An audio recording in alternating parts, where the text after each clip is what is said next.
अस्सलाम वालेकुम नाज़रीन, welcome to the show economy in focus. मैं हूं आपकी मेज़बान नताशा। नाज़रीन, सबसे पहले बात करेंगे स्टॉक एक्सचेंज के हवाले से।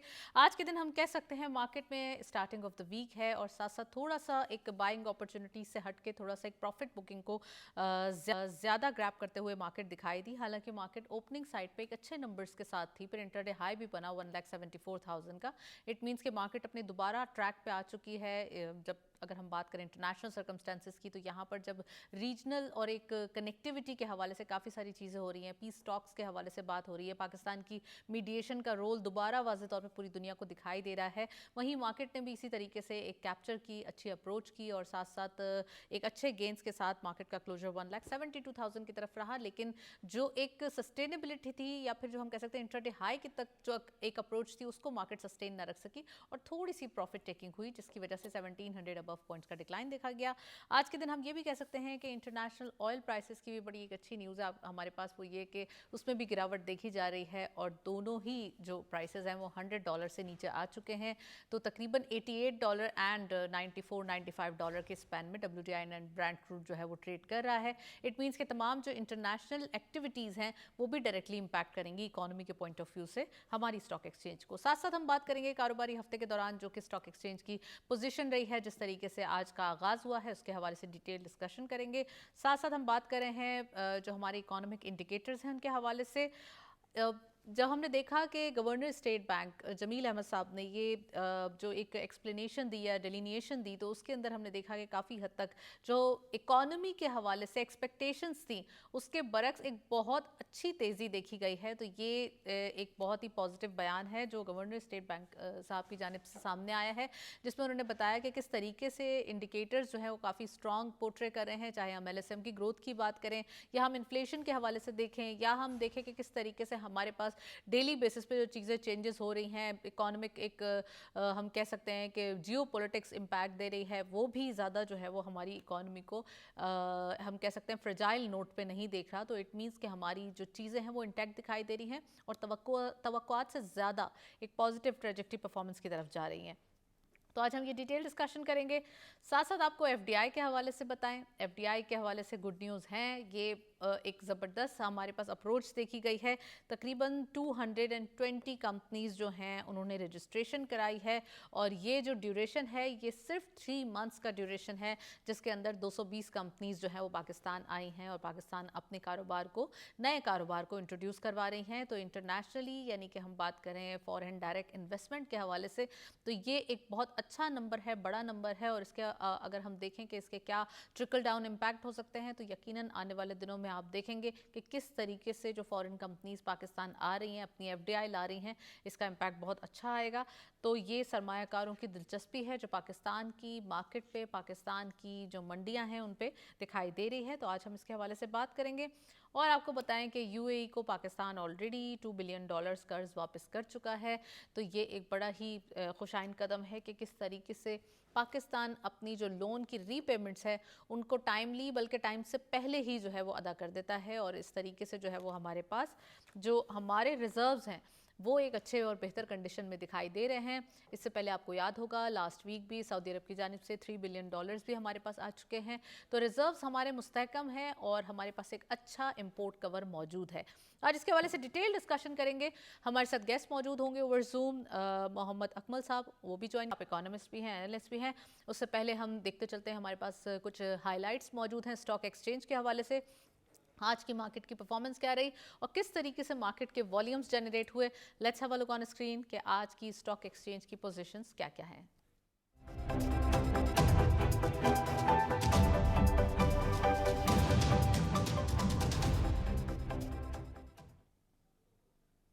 100 इंडेक्स अपडेट्स में सबसे पहले ओपन हुई मार्केट 1,73,939.01 के लेवल पर। हायर साइड पे मार्केट गई 1,74,523.76, lower was 1,69,226.56 and finally closure 1,72,196.7 यानी कि 1,742.31 का डिक्लाइन आज की मार्केट में देखा गया। आप देख सकते हैं कि मार्केट के अंदर जो इंट्राडे लो था उसके बाद मार्केट ने यानी कि जो ओपनिंग साइड पे 1,73,000 23,000 का लेवल था, फिर इंट्राडे लो को टच करना, फिर हाई बनाना और इस तरीके से रिकवरी नोट के साथ अपने छोटे से पॉइंट्स सेट करने के बाद एक क्लोजर होना, तो ये मार्केट के लिए बहुत ही एक अच्छी परफॉर्मेंस हम कह सकते हैं सस्टेनेबिलिटी के साथ। नेक्स्टली हमारे पास कुछ वॉल्यूम्स भी मौजूद हैं, वो भी देखते चलते हैं।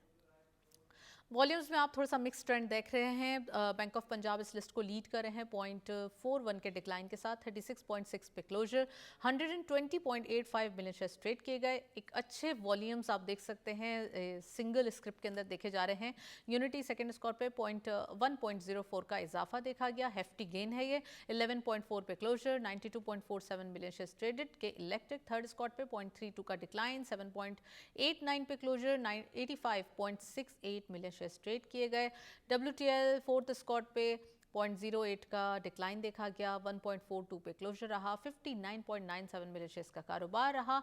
एंड पेल यानी कि हम देख रहे हैं इसके अंदर एक अच्छा गेन देखा गया है, 0.57 का इजाफा, 43.51 पे क्लोजर, 58.19 मिलियन शेयर्स ट्रेडेड। आज के वॉल्यूम्स में आप देख सकते हैं मिक्स ट्रेंड देखा जा रहा है और ज़्यादातर third tier scripts and second tier scripts में ज़्यादा एक बाइंग देखी गई है। तो हमारे पास जो गेस्ट मौजूद हैं उन्हें वेलकम करते चलते हैं। अकमल साहब, बहुत बहुत खुशामदीद प्रोग्राम में। सबसे पहले ये बताइए कि स्टॉक एक्सचेंज की परफॉर्मेंस आपने देखी है, एक पॉजिटिव ट्रेजेक्टरी परफॉर्मेंस जो पूरे वीक हमने लास्ट वीक अप्रोच देखी, एक हेफ्टी गेन्स भी देखे मार्केट के अंदर और बहुत ही एक एंथुसियास्टिक हम कह सकते हैं कि इन्वेस्टर्स का जो एक एपेटाइट था वो दिखाई दे रहा था। लेकिन इस वीक के अंदर जिस तरीके से पाकिस्तान की मीडिया की जा रही है, जिस तरीके से पाकिस्तान एक पीस प्रिवेलिंग कंट्री पूरी दुनिया को एक ट्रैक पे ला रहा है कि आपको जो है वो पीस में रहना है, जंग जो है वो किसी बात का हल नहीं है और स्ट्रेट ऑफ हॉर्मुज भी ओपन हो गया। तो अब क्या लगता है आपको कि स्टॉक एक्सचेंज और पूरी दुनिया की स्टॉक एक्सचेंज और खासकर सेंट्रल एशिया की जो सबसे ज़्यादा मुतासर होंगी इससे, कैसे देखते हैं ये तमाम जो एक एक्टिविटी है और इसके इम्पैक्ट्स? देखें, अभी फौरी तौर के ऊपर अगर हम ये कहें कि जो जंग बंदी का माहौल माशाल्लाह पैदा हो गया है, उसके बाद मुज़ाकरात का दूसरा दौर भी जो है वो इंशाल्लाह अगले 1 या 2 दिनों में शुरू हो जाएगा। इस्लामाबाद में इस हवाले से भरपूर तैयारियां जारी राइट। हैं। और बाकी हल्की फुल्की मौसीकी जो है ना वो चलती रहेगी कि फलाने ने फलाने को सीज फायर की खिलाफ वर्जी कर दी, ये उसके इंजन रूम में जहाज पे जो है ना वो फायर कर दिए। तो इस तरह की छोटी मोटी न्यूज जो है ना वो आती रहेंगी।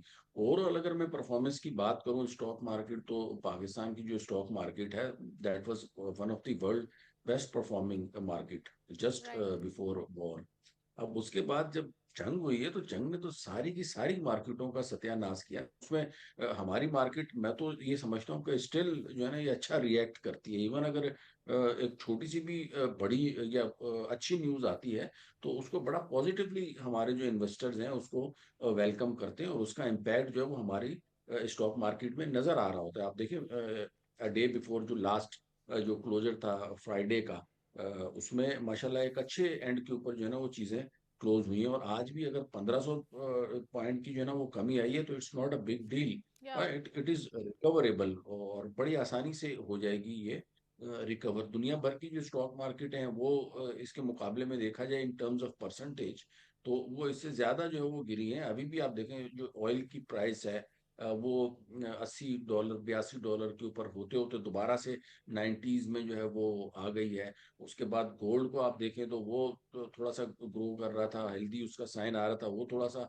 डिक्लाइन उसमें आया है। तो फिलहाल जो अनसर्टेनिटी की पोजीशन है ओवरऑल, तो वो आपको हर मार्केट में ही नजर आएगी। उसका इम्पैक्ट जो है ना वो ना सिर्फ ये कि स्टॉक मार्केट बल्कि ऑल ओवर द इकोनॉमी नजर आ रहा होगा। तो ओवरऑल अगर देखा जाए तो केसी पाकिस्तान स्टॉक एक्सचेंज की जो परफॉर्मेंस है इट्स गुड। और स्टिल उसमें बड़ा मार्जिन अवेलेबल है इन्वेस्टर्स के लिए। फर्दर जो इन्वेस्टमेंट्स उसमें आ सकती हैं उसके भी अच्छे ऑप्शंस और अपॉर्चुनिटीज मौजूद हैं। अच्छा, अकमल साहब ये भी बताइएगा कि जो हमने इकोनॉमिक इंडिकेटर्स देखे हैं वो काफ़ी तवक्कुआत से भी तेज़ी से आगे बढ़े हैं, ये governor state bank Jamil Ahmad साहब का कहना है। तो कैसे देखते हैं कि इंडिकेटर्स वाकई, अगर हम एलएसएम की ग्रोथ की बात करें, एक्सपोर्ट की नंबर्स की बात करें या रेमिटेंसेस की बात करें, इन्फ्लेशन का भी हम देख सकते हैं कि जिस तरीके से एक स्पाइक हर्ट करता वो इतना ज़्यादा हर्ट नहीं किया और इन्फ्लेशन भी इंटैक्ट दिखाई दे रही है, मोर और लेस थोड़ी बहुत जो है वो एक हम कह सकते हैं उसमें फ्लक्चुएशन है। तो और कैसे देखते हैं आप इंडिकेटर्स, और जो गवर्नर स्टेट बैंक का कहना है तो इसमें जो पॉलिसी रेट है उसको भी कहाँ देखते हैं आप आने वाले दिनों में?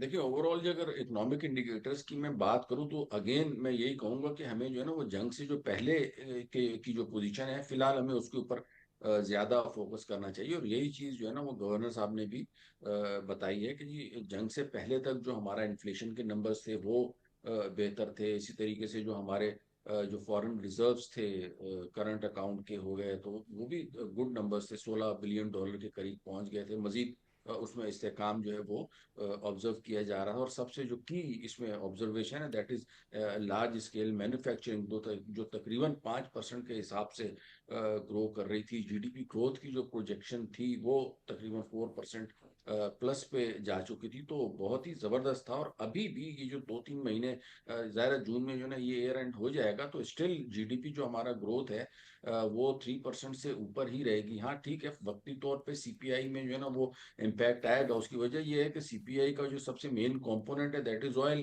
क्योंकि ऑयल जो है ना राइट। वो हर एक चीज का इंटीग्रेंट है। वो रोजमर्रा इस्तेमाल में भी लोगों के आ रहा होता है इन फॉर्म्स ऑफ ट्रांसपोर्टेशन, किरायों में भी आ रहा होता है उसका इम्पैक्ट। तो उसकी वजह से हाउसिंग की कॉस्ट भी बढ़ जाती है, सब्जियों की हम्म। कॉस्ट भी बढ़ जाती है।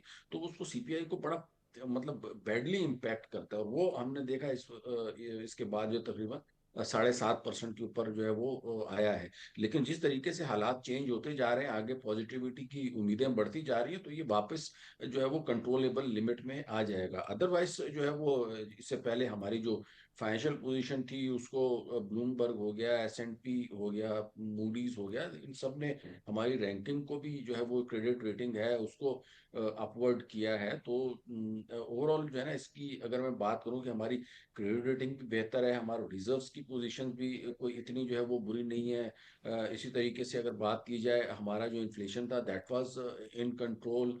करंट अकाउंट जो था वो अभी तक जो है वो हमारा सरप्लस में है, इंशाल्लाह अप्रैल में भी सरप्लस में रहेगा। शायद जो है ना ये जो यूएई की हमने पेमेंट की है उसकी वजह से फॉर द टाइम बिंग थोड़ा बहुत उसमें जो है वो माइनस में चला जाए, but in the and I will believe कि जो है ना जून को जो एयर एंड है वो हमारा करंट अकाउंट प्लस पे ही कर रहा होगा। फाइनेंशियल अकाउंट भी it's good, it's under control. जो हमने पेमेंट्स करनी है वो टाइमली हम लोग उनकी पेमेंट्स कर रहे हैं, बल्कि टाइम से भी पहले कर रहे हैं। इसके अलावा ये जो यूएई की पेमेंट है इसके अलावा भी हमारी तकरीबन $3 से $4 बिलियन की पेमेंट स्टिल जून ड्यू है। तो अपेरेंटली वो भी यही लग रहा है कि पाकिस्तान बआसानी उसको कूप अप कर जाएगा। लेकिन इस वक्ती जो हालात हैं, वक्ती परेशानियां, नो डाउट पेट्रोलियम की प्राइसेस में इतना ज्यादा इजाफा किया गया उसकी वजह से आवाम में बेचैनी बिल्कुल पाई जाती है, या राइट। कीमतों का इम्पैक्ट डेफिनेटली तो आप आवाम ले रहे समझते हैं, हैं जो but it is a internationally time. अभी जो प्राइस चल रहे हैं वो इम्पैक्ट करेंगे, अब आने वाले दिनों में गवर्नमेंट इसको कम की तरफ भी लेकर आएगी, क्योंकि ऑलरेडी हमने two wheelers and three wheelers के लिए टारगेटेड सब्सिडी देखी, लेकिन ऑफ कोर्स जो एक हम कह सकते हैं जो ओरिजिनल प्राइसेस हैं सब्सिडी के अलावा जो लोग हैं उनके लिए भी रिलीफ होना ज़रूरी है। जो प्रोजेक्शन इस वक्त इंटरनेशनली की जा रही है और ये जो मुज़ाकरात कामयाब हो जाते हैं और वो जाएंगे, इसके अलावा अमेरिका के पास भी कोई रास्ता नहीं है। चाइना का विजिट है प्रेसिडेंट ट्रंप का महीने के एंड में, उसके बाद जो है वो क्या नाम है उसका, दीगर जो चीज़ें डेवलप हो रही हैं। यूएई जो है ना वो पूरा आप देख रहे हैं उसका क्या असर हो गया, उसका ट्रेड के हवाले से, इकोनॉमी के हवाले से बिल्कुल उस जगह को एक सेफ हेवन समझा जाता था। आज वहाँ पे वहां से लोग जो है वो अपने इन्वेस्टमेंट्स लेके जा रहे हैं। इसके अलावा गल्फ हम्म। कंट्रीज बड़े इससे बैडली इम्पैक्ट हुए हैं। तो ओवरऑल अगर देखा जाए तो ये पोजीशन प्रिवेल नहीं कर सकती, इसको अफोर्ड नहीं कर सकती, दुनिया नहीं अफोर्ड कर सकती। और दुनिया को इस चीज का बहुत बेहतर तरीके से अंदाजा है, इसीलिए जो है ना उन्होंने इस जंग से अपने आप को साइडलाइन रखा। और उसमें जो है ना इवन यूएसए को भी जो है ना हमारे फील्ड मार्शल आसिम मुनीर साहब का शुक्रगुजार होना चाहिए कि उन्होंने यहाँ मतलब मेरे हिसाब से तो अमेरिका फंस गया था कि किस ये जंग शुरू करके, तो उसको एक सेफ एग्जिट दे रहे हैं। साथ ही ईरान के साथ भी अच्छे ताल्लुकात रखे हुए हैं। तो मुझे लग रहा है कि आने वाले दिनों में ये हालात जो है वो बेहतरी की तरफ जाएंगे। और जब बेहतरी की तरफ जाएंगे तो ऑयल की प्राइसेस डेफिनेटली वापस जो है ना, अगर $60 पर बैरल पे नहीं भी जाती तो 70-75 के बीच में जो है वो प्रोजेक्शन की जा रही है कि इस दरमियान में रहेंगी। तो अगर इस दरमियान में कीमतें इंटरनेशनल मार्केट में आ जाती तो आई कैन एक्सपेक्ट कि पाकिस्तान भी जो है वो उसको पेट्रोल हो या डीजल हो तो उसको 300 के नीचे ले आएगा। तो once petrol and diesel comes under 300 then the things will become controllable और चीजें जो अच्छा, आपको बेहतरी की बिल्कुल तरफ सही जाना फरमाया नजर आए। आपने। अकमल साहब ये भी बताइएगा, ये तो हुई जो इंटरनेशनल इम्पैक्ट है वो पाकिस्तान किस तरीके से पास ऑन करेगा। अब बात करते हैं ये चीज़ जो अभी मीडिएशन के तौर पे पाकिस्तान की पोजीशन को हाईलाइट कर रही है, किस तरीके से पाकिस्तान दो कंट्रीज़ के बीच में सुलह करवा रहा है, या फिर हम कह सकते हैं कि उसको एक मीडिएटर के तौर पे, ताकि ये जो जंग बंदी है वो हो सके। इसके बाद पाकिस्तान अपनी कौन सी अपॉर्चुनिटीज़ आप समझते हैं जो सामने आएंगी? पाकिस्तान अपनी अपॉर्चुनिटीज़ को कैसे ऑब्लाइज करेगा, किस तरीके से हमारी जो एक्सपोर्ट है या हमारे रेमिटेंसेस हैं वो मज़ीद बढ़ सकेंगे? तो इकोनॉमिकली हमें क्या क्या फ़ायदे होंगे, अगर इन शॉर्ट हम इसको सम अप करके बताएं? बिल्कुल देखें, फील्ड मार्शल साहब ने जब से जो है ना वो अपने ओहदे का चार्ज संभाला है उसके बाद दो बड़े बड़े जो है ना इम्तिहानों से गुजरा है पाकिस्तान। एक इंडिया ने जो हम पे जो जंग मुसल्लत की थी, और दूसरी जो है वो ये अपना जो अमेरिका और ईरान की शुरू हुई है। और आप देखें इन दोनों जंगों के बाद पाकिस्तान की सिफारती सतह के ऊपर एक बहुत बड़ी अपनी आवाज बन के उभरा है और पूरी दुनिया पाकिस्तान को रिकॉग्नाइज कर रही है। और जब आपको कोई रिकॉग्नाइज करना शुरू करता है ना, तो इसका मतलब ये है कि आपकी आपकी जो बात है उसमें क्रेडिबिलिटी आ रही है, लोग आपकी बात के ऊपर भरोसा कर रहे हैं, लोग आपकी बात सुन रहे हैं। और ये इस चीज का सबूत है कि आज ईरान और अमेरिका जो है वो एक टेबल के ऊपर बैठा हुआ है। अब जब हमारी सिफारती पोजीशन और डिप्लोमेटिक पोजीशन जो है ना वो बेहतर हो जाएगी तो डेफिनेटली उसके बाद उसका इम्पैक्ट जो फाइनेंशियल इंस्टीट्यूशंस हैं या दीगर जो हमारे दोस्त ममालिक हैं उनके ऊपर इसका पॉजिटिव इम्पैक्ट पड़ेगा। और डेफिनेटली जो है ना राइट। उसको इकोनॉमिक जो है ना इसके बेनिफिट्स हैं वो उसमें ट्रांसलेट होगा। और फॉरेन जो है ना वो अगर ना भी हो तो 1 महीना 2 महीने लगेंगे, उससे हमारी पोजीशन में बहुत ज्यादा बेहतरी आई है। और ये इकोनॉमिक जो जो फायदे हैं उसमें डेफिनेटली उसमें ट्रांसफर होगी, ये ट्रांसलेट होगी। राइट।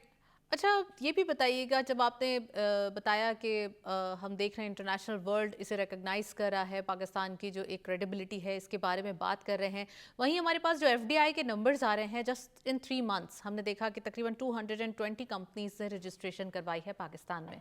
इसको कैसे देखते हैं? और इंटरनेशनल इम्पैक्ट जिसकी हम बात कर रहे हैं ये अब इसके बाद आएगा, तो किस कदर ऑप्टिमिस्टिक है पाकिस्तान की जो मार्केट की अप्रोच है?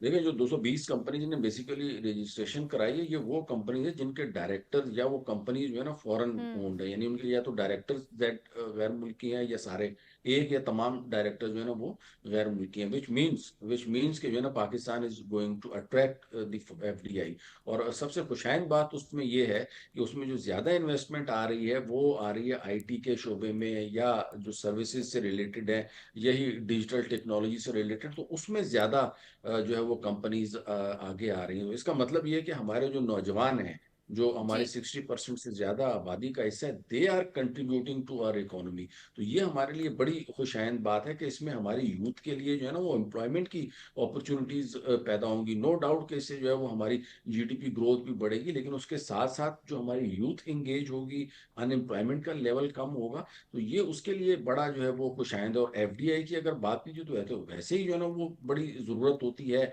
जाहिर है उसका मतलब यही है ना कि बाहर से एक नया जो ब्लड इंडस्ट्री में या इकोनॉमी में आना चाहिए वो इंजेक्ट होना शुरू हो गया है। तो ये इन दो तो, और साथ ही ट्रैवल एंड टूरिज्म को अगर देखा जाए तो उसमें भी एफडीआई में कंपनीज जो है वो रजिस्टर हुई हैं, माइंस एंड मिनरल्स में भी रजिस्टर हुई हैं। तो ये तीन ऐसे शोबाजात हैं जिनमें खुसूसी तौर के ऊपर जो है वो हमारे बाहर के इन्वेस्टर जो हैं वो उसमें दिलचस्पी ले रहे हैं। और राइट। उसमें डेफिनेटली एक एक से हमारा लेबर क्लास जो है उसको बड़ा फायदा होगा, दूसरे से हमारी यूथ क्लास को फायदा होगा, तीसरे से हमारे जो बिल्कुल। शुमाली इलाका जात हैं, मरी वगैरह हैं, उनको बड़ा फायदा होगा। Right. Well, thank you so much. Akmal साहब हमारे साथ मौजूद रहे, काफ़ी डिटेल्स किया, और खासकर जो इकॉनमी के हवाले से हम बात कर रहे हैं, तो यकीनन इंटरनेशनली जो सर्कमस्टांसेस थे और हैं उसके अंदर पाकिस्तान अपना रोल अदा कर रहा है कि किस तरीके से मीडिएटर के तौर पे पीस प्रिवेल कर रहा है, और किस तरीके से पाकिस्तान अब दोनों ही कंट्रीज़ के दरमियान जंगबंदी करवाने के लिए कोशिशें कर रहा है। तो डिटेल हम डिस्कशन की,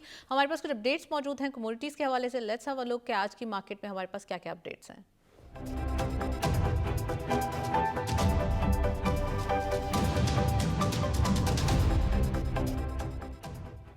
कमोडिटीज में सबसे पहले गोल्ड की पर तोला प्राइस 5,05,384 रुपीस, गोल्ड पर 10 ग्राम 4,33,746 रुपीस, इंटरनेशनल गोल्ड रेट पर आउंस $4,833.99, ऑयल WTI पर बैरल $88.95, ऑयल ब्रेंट क्रूड पर बैरल $95.12। आप देख सकते हैं इंटरनेशनल ऑयल प्राइसेस के अंदर एक कमी देखी जा रही है, विच इज़ वेरी गुड कि हमारी जो लोकल मार्केट है इसके ऊपर भी एक इम्पैक्ट पास ऑन होगा। और दूसरा ये कि अगर हम इंटरनेशनल गोल्ड प्राइसेस देखें तो यहाँ पे एक स्पाइक देखा जा रहा है जो यकीनन हमारी लोकल मार्केट पे डेली बेसिस पे दिखाई दे रहा है।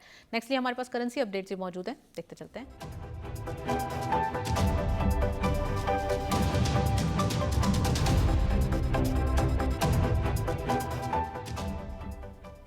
करेंसी में सबसे पहले यूरो बाइंग रही 327.99, selling was 328.58 rupees. UK pound buying रही 376.66, selling was 377.33।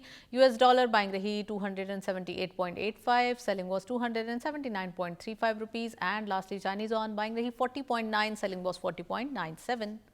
Nextly GCC currency updates भी देखते चलते हैं आज की मार्केट में क्या रहे।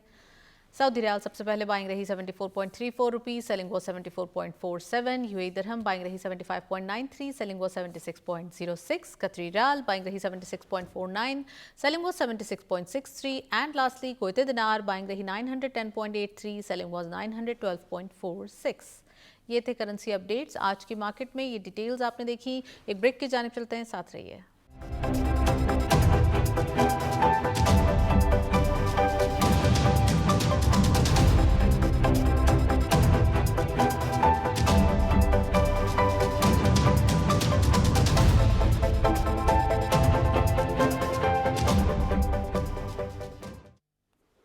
वेलकम बैक नाज़रीन। हम देख रहे हैं जहां इनोवेशन देखी जा रही है और जिद्दत को अप्रोच किया जा रहा है, किसी न किसी तरीके से अडेप्ट किया जा रहा है, वहीं बिजली के हवाले से भी इस निज़ाम के अंदर भी इनोवेशन को अडॉप्ट किया जा रहा है, यानी कि स्मार्ट मीटर्स की तनसीब लाजमी करार दे दी गई है। इससे क्या क्या फ़ायदे होंगे? इससे ट्रांसपेरेंसी आएगी और ऑफ कोर्स जो एक थेफ्ट होते हैं वो इससे कम होंगे, लाइन लॉसेस के हवाले से चीज़ें बेहतर होंगी। आज हम इसके हवाले से बात करेंगे कि बिजली के निज़ाम के अंदर जितनी इनोवेशन हो रही है, जितना हम जा रहे हैं जिद्दत की तरफ, वहीं इसमें स्मार्ट मीटर्स की जो तनसीब है वो क्या रोल अदा कर सकती है और किस तरीके से अब गवर्नमेंट तमाम चीज़ों में डिजिटाइजेशन के हवाले से जब देख रहे हैं इकदाम, तो वहीं जो बिजली के मीटर्स हैं इनको भी डिजिटल वे में आना ज़रूरी है। आज हम ये बात करेंगे रशिया के हवाले से। आपको बताएं कि पाकिस्तान की तवानाई शोबे में साइबर सिक्योरिटी मजबूत करने के लिए जो ताउन है इसकी पेशकश की गई है। आज हम इसके हवाले से भी बात करेंगे, इससे क्या फ़ायदा होगा और ख़ासकर जो साइबर सिक्योरिटी के हवाले से स्ट्रॉन्ग पाकिस्तान ऑलरेडी है भी और मज़ीद इसमें कितनी पेशरफ्त होगी, आज हम ये बात करेंगे। और साथ साथ गवर्नमेंट ने आम आदमी की रिलीफ को तरजीह दी है और जो वज़ीर पेट्रोलियम है इनका भी ये कहना है कि जिस तरीके से इंटरनेशनल इम्पैक्ट आएगा लोकल मार्केट में फ़ौरी तौर पर पास ऑन होगा। आज हम इसके हवाले से डिटेल डिस्कशन करेंगे। हमारे पास इकॉनमी के हवाले से एक रिपोर्ट मौजूद है, वो देखते चलें कि आज हम क्या क्या चीज़ें हैं जो इकॉनमी की रिपोर्ट के अंदर मौजूद हैं। Let's have a look.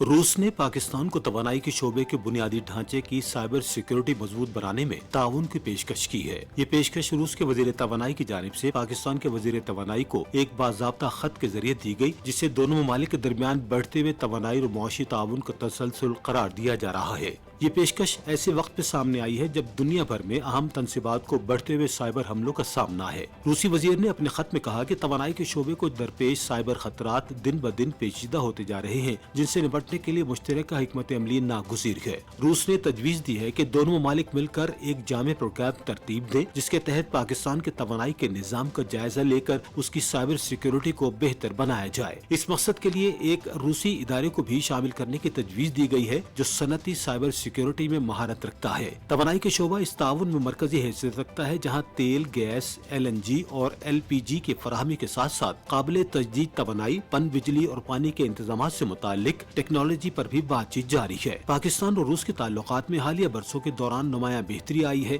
दोनों ममालिक ने तिजारत, तवानाई, सेहत, तालीम और बिजनेस रवाबित समेत मुख्तलिफ शोबों में ताउन बढ़ाने पर इत्तेफाक किया है। गुज़श्ता साल होने वाले पाकिस्तान रूस बैनुल हुकूमती कमीशन के इजलास में भी कई मुफाहमती याददाश्तों पर दस्तखत किए गए थे। तजियाकारों के मुताबिक इस ताउन की अमली शक्ल से दोनों ममालिक के स्ट्रेटेजिक ताल्लुकात भी मुस्तहकम होंगे। जी, रिपोर्ट आपने देखी। इन तमाम चीज़ों पर बात करेंगे। डॉक्टर खालिद वलीद साहब हमारे साथ मौजूद हैं ओवर जूम। आप इकोनॉमिस्ट भी हैं, एनालिस्ट भी हैं, उनको वेलकम करते हैं। अस्सलाम वालेकुम doctor Khalid, very warm welcome in the show. क्या कहेंगे? सबसे पहले हम देख रहे हैं कि जो एक बिजली के हवाले से यानी पावर सेक्टर है, इसके अंदर एक तो डिजिटल वे में हम जा रहे हैं, यानी कि स्मार्ट मीटर्स जो है उनकी तनसीब लाजमी करार दे दी गई है। और दूसरी तरफ जहां रशिया के साथ हमारी जो तवानाई शोबे के अंदर मज़ीद एक एक्टिविटी है, इसको स्ट्रॉन्ग किया जा रहा है। साइबर सिक्योरिटी के हवाले से ताउन को स्ट्रॉन्ग करने की बात हो रही है, इसमें पेशकश की गई है। तो ये दोनों ही चीज़ें आप कैसे देखते हैं? तवानाई से ही दोनों कनेक्टेड हैं और दूसरा ये कि दोनों ही चीज़ों में डिजिटल वे ज़्यादा इम्पोर्टेंस रखता है। जी बहुत शुक्रिया। ये बड़ा लॉन्ग ओवरड्यू था क्योंकि पाकिस्तान का जो कैपेसिटी का क्राइसिस था वो ख़त्म हो चुका है। अब हमारे पास एक एम्पल अमाउंट ऑफ कैपेसिटी है, अ, लेकिन जो उसकी मैनेजमेंट थी उसको ठीक करने की ज़रूरत थी और जो कि की जा रही है। ख़ास तौर पे आपकी जो डिमांड साइड मैनेजमेंट है, आपका जो बिल रिकवरी सिस्टम है, वो तभी हो सकता था जब आप डिजिटलाइजेशन की तरफ जाएं। जैसे ही स्मार्ट मीटरिंग इंफ्रास्ट्रक्चर आएगा उससे दो फायदे होंगे। एक तो ये कि जो बिजली चोरी का अमल है वो रुक सकेगा, और दूसरा ये कि जो मार्केट को प्राइस सिग्नल्स देने हैं गवर्नमेंट ने, पर्टिकुलरली पीक आवर को मैनेज करने के लिए, वो बड़े इफेक्टिवली दिए जा सकेंगे। इससे पहले आप जितनी भी अनाउंसमेंट्स देखते थे कि पीक आवर्स में आप इलेक्ट्रिसिटी ज्यादा यूज करेंगे तो बिल ज्यादा आएगा, उसका उसको आप प्रैक्टिकली कर नहीं सकते थे क्योंकि आपका मीटरिंग सिस्टम पुराना था। लेकिन जैसे हम्म। जैसे ये मॉडर्नाइजेशन होती जाएगी, एडवांस मीटरिंग इंफ्रास्ट्रक्चर आएगा, तो आप आवर्स के हिसाब से इलेक्ट्रिसिटी प्राइस को एडजस्ट कर सकेंगे। तो अगर दिन में सोलर की वजह से सरप्लस है तो ग्रिड की इलेक्ट्रिसिटी को सस्ता किया जा सकता है कि लोग ज्यादा कंज्यूम करें, और अगर रात में डेफिसिट है और आपको पीक को मैनेज करना है तो उसमें उस टाइम पे महंगा किया जा सकता है। और साथ में जो लोग एक्सपोर्ट कर रहे हैं electricity through solar panels, through battery system, उनको भी इंसेंटिवाइज दिया जा सकता है। तो एक बड़ा राइट डायरेक्शन में बड़ा अच्छा कदम है। इसके लिए आपको थोड़ा सा ग्रेजुअल बेसिस पे रोल आउट करना होगा, लेकिन चूंकि एक तवील मुद्दती काम है और इसमें कैपिटल इन्वेस्टमेंट ज्यादा है, तो ग्रेजुअल फेज बाय फेज होगा। लेकिन इससे पाकिस्तान के मुल्क की जो एनर्जी मैनेजमेंट है वो सॉल्व हो जाएगी, और आप बैटरीज को ग्रिड पे ला सकेंगे, रिन्यूएबल एनर्जी को बड़े अच्छे से इनकॉर्पोरेट कर सकेंगे और राइट। प्राइस सिग्नल्स दे सकेंगे। उसकी वजह से आपकी जो डिजिटलाइजेशन है और डिजिटल इकोनॉमी है वो भी फरोग पा रही है। राइट। और दूसरा ये साइबर सिक्योरिटी के हवाले से भी पूछा मैंने कि रशिया के साथ जो हमारे ताल्लुकात हैं और जिस तरीके से इसको स्ट्रॉन्ग करने के लिए बात हो रही है, इसके हवाले से क्या कहते हैं? देखिए, ये बिल्कुल इसके साथ इंटरलिंक्ड है। आप जिस तरह से जैसे जैसे डिजिटलाइजेशन बढ़ाते जाते हैं हम्म। अपने एनर्जी सिस्टम में, इफेक्टिवनेस, एफिशिएंसी तो आती जाती है, लेकिन साथ में आपकी जो सिक्योरिटी का कंपोनेंट है वो भी आ जाता है। अगर आप फिजिकल इंफ्रास्ट्रक्चर पे ज्यादा इन्वेस्ट कर रहे हैं तो उसमें शायद साइबर सिक्योरिटी वो चीज इन्वॉल्व नहीं होती, लेकिन जैसे जैसे आप उसको डिजिटलाइज करते हैं वो कनेक्टेड होगा एडवांस मीटरिंग इंफ्रास्ट्रक्चर, तो उसमें हैकिंग का, उसमें डेटा लॉस का, डेटा थेफ्ट का चीजें जो है वो ज्यादा गालिब आती जाती हैं। तो उसके लिए आपको एक पूरा इंफ्रास्ट्रक्चर जो है वो बिल्ड करना है। साथ साथ में इसको जो आपका नॉन ट्रेडिशनल सिक्योरिटी थ्रेट्स है उसके साथ भी लिंक करना होगा। अगर आपके फीडर्स, आपका जो आपका ग्रिड सिस्टम है वो डिजिटलाइज होता है तो उस पर फिर साइबर अटैक्स की वजह से आप पूरे के पूरे सिस्टम को क्रिपल कर सकते हैं। तो उसके लिए अगर आप वेस्टर्न टेक्नोलॉजीज यूज करें, तो अगर आप एक आउटसाइडर व्यू लेते हैं खासतौर पे रशियन टेक्नोलॉजी को यूज करते हुए, तो वो शायद एक बड़ा अच्छा कॉम्बिनेशन बन सकता है। सिक्योरिटी प्लस आपकी जो एफिशिएंट इलेक्ट्रिसिटी का ट्रांसमिशन और डिस्ट्रीब्यूशन मैकेनिज्म है, उसके साथ साथ शायद अब हमें थोड़ा सा जो कम्युनिटी ग्रिड्स और जो आपका डिसेंट्रलाइज्ड ग्रिड्स है उस पर भी काम करने की जरूरत है, ताकि एक साइड पे अगर कोई साइबर अटैक होता है तो पूरे सिस्टम को क्रिपल ना कर दे। ये चीजें प्लस आपका जो एडवांस मीटरिंग इंफ्रास्ट्रक्चर है, प्लस आपका एडवांस सिक्योरिटी मैकेनिज्म, अगर ये हो जाते हैं तो पाकिस्तान किसी भी तरह से नॉन ट्रेडिशनल जो थ्रेट्स हैं, खासतौर पे आपके स्मार्ट ग्रिड्स और ग्रिड्स को लेके, उससे बच राइट। सकेगा। अगर आप इस कॉन्टेक्स्ट में भी देखें, जियोपॉलिटिकल कॉन्टेक्स्ट में भी देखें, तो अभी हमने रिसेंट एग्जांपल्स देखी कि किस तरीके से जो आपके ट्रेडिशनल सिक्योरिटी थ्रेट्स हैं वो कन्वर्ज हो जाते हैं आपके नॉन ट्रेडिशनल सिक्योरिटी थ्रेट्स। अच्छा, डॉक्टर साहब ये भी बताइएगा कि वज़ीर पेट्रोलियम ने कहा है कि आम आदमी को तरजीह देंगे, हम आम आदमी के रिलीफ की बात करेंगे और ख़ासकर जो लोकल मार्केट के प्राइसेस हैं वो अपवर्ड डायरेक्शन थी जो कि इंटरनेशनल इम्पैक्ट था। अब इंटरनेशनल डाउनसाइड आ रही है तो आहिस्ता आहिस्ता आप कैसे देखते हैं ये प्राइसेस को, और पाकिस्तान की जो एक हम कह सकते हैं फ्रेमवर्क है जो हमने इस पूरे जियोपॉलिटिकल सिचुएशन के अंदर बदलते हुए देखा कि किस तरीके से आम आदमी के रिलीफ के लिए सोचा गया, टारगेटेड सब्सिडी दी गई, तो इसके हवाले से बताइए कि किस तरीके से अब पेट्रोलियम के प्राइसेस आपको आने वाले दिनों में दिख रहे हैं। देखिए, एक चीज तो बड़ा होल हार्टेडली एक्सेप्ट करनी चाहिए कि गवर्नमेंट ने बहुत अच्छे तरीके से मैनेज किया इस चीज को। अगर आप इसको कंपेयर करें Bangladesh, south east Asian economies, Vietnam, Philippines से, तो राइट। पाकिस्तान में प्रॉक्सिमिटी की वजह से इम्पैक्ट ज्यादा आया, लेकिन वो इम्पैक्ट ट्रिकल डाउन उस तरह से नहीं हुआ जिस तरह से आप समझ रहे थे कि मैग्नीट्यूड नीचे आएगा। वो शायद गवर्नमेंट की एक अच्छी अप्रोच थी टुवर्ड्स किस तरह से ट्रिकल डाउन किया जाए सब्सिडीज को, टारगेटेड सब्सिडीज को। लेकिन अब शायद पाकिस्तान को थोड़ा सा बैलेंस आउट करना है between short term relief and long term जो आपका माइक्रो इकोनॉमिक स्टेबलाइजेशन है, जिसको पिछले 3-4 साल में हमने बड़ा रिलीजियसली फॉलो किया है, और मैक्रो इकोनॉमिक जो रूल है उसको फॉलो किया गया है, पॉलिटिकल डिस्क्रेशन को छोड़ा गया है।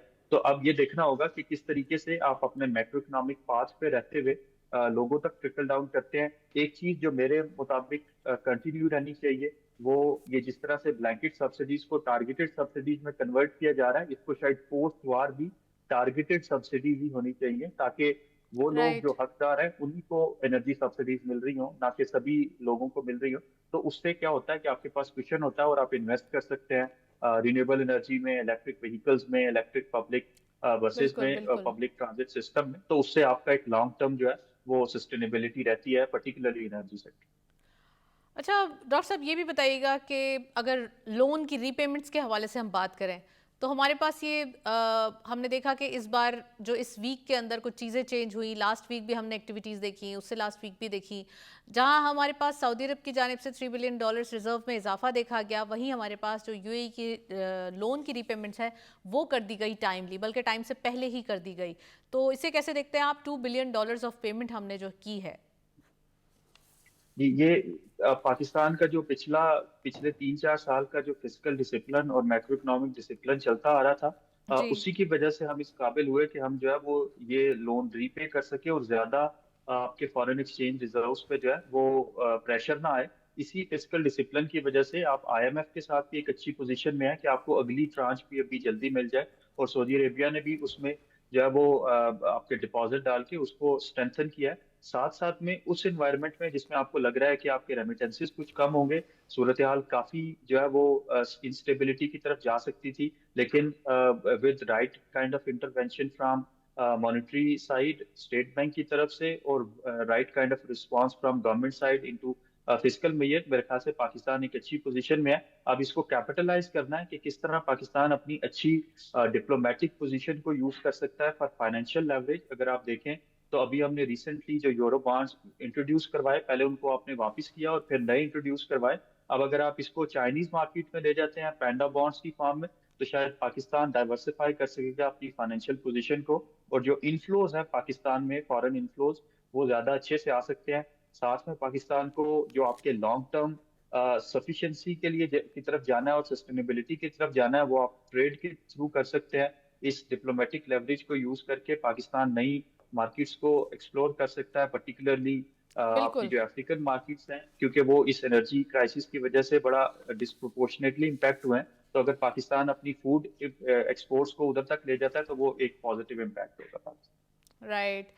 वेल डॉक्टर साहब, एक डिटेल डिस्कशन हुई आपसे, थैंक यू सो मच, आपने प्रोग्राम में ज्वाइन किया। आज की बात कर रहे थे खासकर इकोनॉमी के नंबर्स के हवाले से, तो हम ये भी देख रहे हैं जहां हमारे पास इतनी अपॉर्चुनिटीज़ मौजूद हैं, हमारे एक्सपोर्ट के नंबर्स बढ़ रहे हैं, रेमिटेंसेस में इजाफा हो रहा है, वहीं हमारे पास और भी अपॉर्चुनिटीज़ इन अ सेंस वापस आती हैं कि अब वर्क फोर्स को मज़ीद तैयार करके, मज़ीद उनको एंटरप्रेन्योरशिप कल्चर के साथ जो है वो अलाइन करके, एक तो अपने मुल्क के अंदर भी बिजनेसेस बिल्डअप किए जा सकते हैं फॉर एक्सपोर्ट प्रिपरेशन, और अगर हम बात करें वर्क वर्कफोर्स के हवाले से तो उनकी अच्छी एक वोकेशनल ट्रेनिंग के बाद उनको भी प्रमोट किया जा सकता है, उनको भी सेंड किया जा सकता है दूसरे कंट्रीज़। तो ये तमाम चीज़ें हैं जो हमारे पास अपॉर्चुनिटीज़ के थ्रू इस वक्त की नज़ाकत के साथ जो है वो दिखाई दे रही हैं। That's it. इस नोट पे प्रोग्राम को वाइंड अप करते हैं। इजाज़त दीजिए। अल्लाह हाफिज़।